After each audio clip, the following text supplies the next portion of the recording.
गेल्या 75 वर्षांपासून पाकिस्ताननं काश्मीरचा जो तुकडा बळकावून जबरदस्तीनं आपल्या ताब्यात ठेवलाय, तिथं सध्या प्रचंड रक्तपात सुरू आहे। रोज घोषणा दिल्या जात आहेत, रोज गोळ्या झाडल्या जात आहेत आणि रोज मृतदेहांचा खच पडतोय। पण जगभरामध्ये याची साधी किंकाळीही ऐकू येत नाही। इकडे भारतात काश्मीरमध्ये जरा खुट्ट झालं ना तर सगळी वेस्टर्न मीडिया जगभरात बोंबलत सुटते। पण महिनाभर पाकिस्ताननं बळकावलेल्या काश्मीरमध्ये मृत्यूचं अक्षरशः तांडव सुरू आहे। पण वेस्टर्न मीडिया पाकिस्तानच्या विरोधात ब्र काढत नाहीये।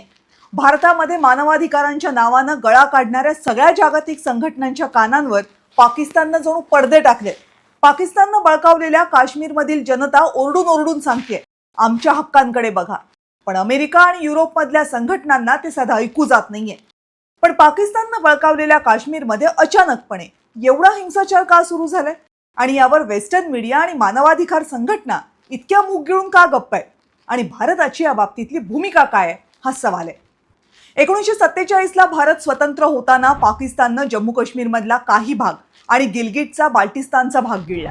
तेव्हापासून तिथली जनता पाकिस्तानच्या विरोधात आहे।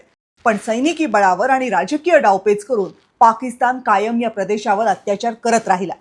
पण यावर्षीच्या जून महिन्याच्या सुरुवातीपासून इथं असंतोष प्रचंड वाढला। पाकिस्ताननं बळकावलेल्या काश्मीरला जगभरात पाक ऑक्युपाईड काश्मीर म्हणजे पीओके आणि पाक ऑक्युपाईड जम्मू काश्मीर म्हणजे पीओजेके असं ओळखलं जातं। या पीओके मध्ये निवडणुका सुरू आहेत आणि त्या विरोधात स्थानिकांचा राग आहे। पीओकेची एक स्वतंत्र विधानसभा आहे, तिथं विधानसभेच्या निवडणुका होतात, सरकार निवडली जातात आणि तेच सरकार इथला कारभार करतं। हे सगळं ऐकायला बरं वाटतं, कागदावर वाचायला बरं वाटतं, पण प्रत्यक्षात हा पाकिस्तानी सरकारचा फार्स आहे।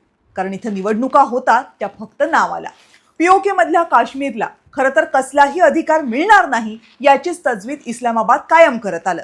पाकिस्तानमधल्या इतर राज्यांसारखे पीओकेला समान अधिकार मुळीच देण्यात आलेले नाही। इथले बहुतांश निर्णय हे पाकिस्तानचं केंद्र सरकारच घेतं। जम्मू काश्मीरचा एकूण जो भूभाग होता म्हणजे स्वातंत्र्यपूर्व भारतामध्ये, त्यापैकी जवळपास 30% भूभाग हा पाकिस्ताननं 1947 नंतर बळकावला। तिथं सध्या 10 जिल्हे आहेत। मुझफ्फराबाद ही तिथली राजधानी। सगळ्या पीओके मध्ये मिळून सध्या 41 लाख लोक राहतात। त्याच लोकांची ही लहानशी विधानसभा आहे। या विधानसभेमध्ये एकूण 53 जागा आहेत ज्यांच्यासाठी निवडणूक होते। बहुमताचा आकडा आहे 27। निवडणुका 53 जागांवर होतात, पण खरी निवडणूक होते ती फक्त 33 जागांवर।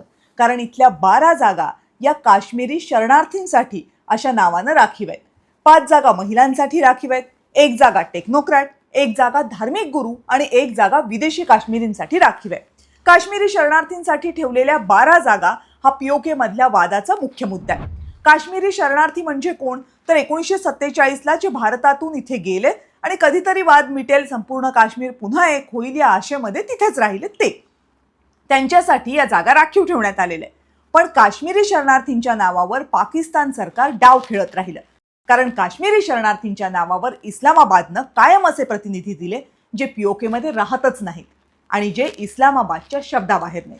म्हणजे पाकिस्तानमध्ये सरकार कोणतंही असू दे, निवडणुका होण्यापूर्वीच 12 जागा त्या सरकारनं जिंकलेल्याच असतात पीओकेच्या। त्यामुळे पीओके मध्ये 27 जागांसह बहुमत मिळवणं इस्लामाबाद मधल्या सरकारला कायमच सोपं जातं। याचा परिणाम हा आहे की आजपर्यंत पीओके मध्ये त्याच पक्षाचं सरकार बनलं जो पक्ष पाकिस्तानमध्ये केंद्रात सत्तेत होता। याच 12 जागा बरखास्त करा आणि इतर 33 जागांप्रमाणे इथेही निवडणुका घ्या अशी पीओके मध्ये राहणाऱ्या लोकांची मागणी, जेणेकरून पीओकेला आणखी स्वायत्तता मिळेल। ही मागणी पाकिस्तानच्या शहबाज शरीफ यांच्या सरकारला अजिबात मान्य नाहीये आणि जरी ती मान्य केली तरी ती अंमलात आणायला घटनादुरुस्ती करावी लागेल आणि अशा घटनादुरुस्तीसाठी पाकिस्तान सरकार, इस्लामाबाद अजिबात तयार नाहीये। या मागण्यांकडे दुर्लक्ष करत सरकारनं निवडणुका घोषित केल्या। जनरली पीओकेच्या निवडणुका जेव्हा घोषित होतात तेव्हा त्या एकाच टप्प्यात होतात, कारण जागा कमी आहे। त्याप्रमाणे 27 जुलैला निवडणुका होणार होत्या, पण त्या अगोदरच पीओके मध्ये आंदोलनं सुरू झाली। प्रचंड मोर्चे निघायला लागले। मोर्चे काढले गेले ते JAAC यांच्या नेतृत्वात। JAAC म्हणजे कोण? जॉईंट अवामी ॲक्शन कमिटी। ही संघटना आहे जी पीओके मधल्या काश्मीरींच्या मुद्द्यांबाबत कायम आवाज उठवते। आधी पाकिस्तान सरकारनं त्यांच्याशी चर्चेचं ढोंग केलं, पण जून महिन्यामध्ये या संघटनेनं आपलं आंदोलन तीव्र केलं आणि 5 जूनला पाकिस्तान सरकारनं जॉईंट अवामी ॲक्शन कमिटी ही संघटना बॅन करून टाकली। त्यांना थेट दहशतवादी ठरवलं। JAACची मागणी ही होती की ज्या 12 जागांच्या जीवावर सरकार पीओकेवर नियंत्रण ठेवतं त्या 12 जागा रद्द करा, सरकार तयार नाहीये, आंदोलन वाढलं आणि आता आंदोलनाला उत्तर देण्याची पाकिस्तानला एकच भाषा जमते, ती म्हणजे सैन्याकडून गोळीबार करणं. पाकिस्ताननं तेच सुरू केलं. पण यामध्ये JACच्या अनेक नेत्यांचे आणि आंदोलकांचे जीव गेले. किंबहुना पाकिस्तान सरकारनं त्यांना टिपून टिपून मारलं. हिंसाचार वाढल्यावर पाकिस्तान सरकारनं निवडणुकांचं वेळापत्रक बदलूनच टाकलं. एका टप्प्यात होणाऱ्या निवडणुका आता पाकिस्ताननं 3 टप्प्यात घ्यायचं घोषित केलं. पहिल्या टप्प्यामध्ये 27 जुलैला मीरपूर भागातल्या 13 जागांवर निवडणुका झाल्या. दुसऱ्या टप्प्यामध्ये 2 ऑगस्टला मुझफ्फराबादच्या 19 जागांवर निवडणुका होतील. याच टप्प्यामध्ये काश्मीर शरणार्थींच्या वादात असलेल्या 12 जागांवर सुद्धा निवडणुका होतील. तिसऱ्या टप्प्यामध्ये 10 ऑगस्टला पूंछ भागातील 10 जागांसाठी मतदान होईल. पण सध्या इथं प्रचंड हिंसाचार सुरू आहे. हा भाग आहे जो भारताच्या सीमेच्या अगदी लागून आहे. आंदोलन केलं की पाकिस्तानी सैन्य थेट गोळ्या झाडते. पाकिस्तान म्हणते आतापर्यंत फक्त 8 ते 10 जणांचा मृत्यू झालाय, ज्यामध्ये आंदोलकांचा समावेश आहे आणि काही प्रमाणामध्ये पाकिस्तानी सैनिकांचाही समावेश आहे. पण JAC सांगतंय मृतांचा आकडा यापेक्षा बराच मोठा आहे. आतापर्यंत किमान 40 जणांचा मृत्यू झालाय, अनेक जण रुग्णालयात जखमी आहे. पण पाकिस्तान सरकारची मुजोरी बघा. पाकिस्तानचे संरक्षण मंत्री काल म्हणतात POK मध्ये जो हिंसाचार सुरू आहे तो योग्य आहे. पाकिस्तान सरकार ज्या गोळ्या झाडते ते बरोबर आहे, कारण POK मधले आंदोलनकर्ते हे पाकिस्तानचे दुश्मन आहेत, जसा भारत पाकिस्तानचा दुश्मन आहे. हे पाकिस्तानच्या संरक्षण मंत्र्यांचं म्हणणं आहे. आता संरक्षण मंत्र्यांची जर ही भाषा असेल तर POK मध्ये मृत्यूचं काय तांडव सुरू असेल याची फक्त कल्पना करा. कालच पाकिस्ताननं आपले आणखी 14,000 सैनिक POK मध्ये पाठवलेत.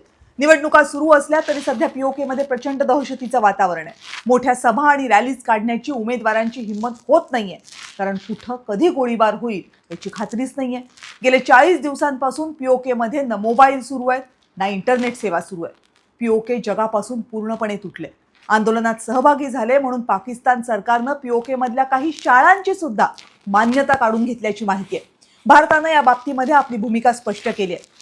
पाकिस्ताननं जबरदस्तीनं बळकावलेला काश्मीरचा भूभाग हा भारताचा अविभाज्य भाग आहे.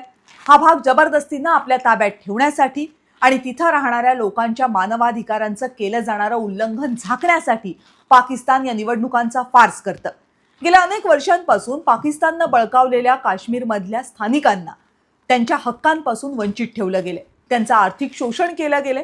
त्यांच्या मूलभूत हक्कांवर गदा आणली गेली आहे. तिथं होणारे हे प्रोटेस्ट याच असंतोषाचा थेट परिणाम आहे. भारताच्या भूमिकेतली भाषा ही संयत असली तरी भारत या सगळ्या घडामोडींवर सध्या बारीक लक्ष ठेवून आहे. या सगळ्या पार्श्वभूमीवर ऑगस्ट महिन्यात निवडणुकांचे 2 टप्पे पार पडणार का, हा खरा मोठा सवाल आहे.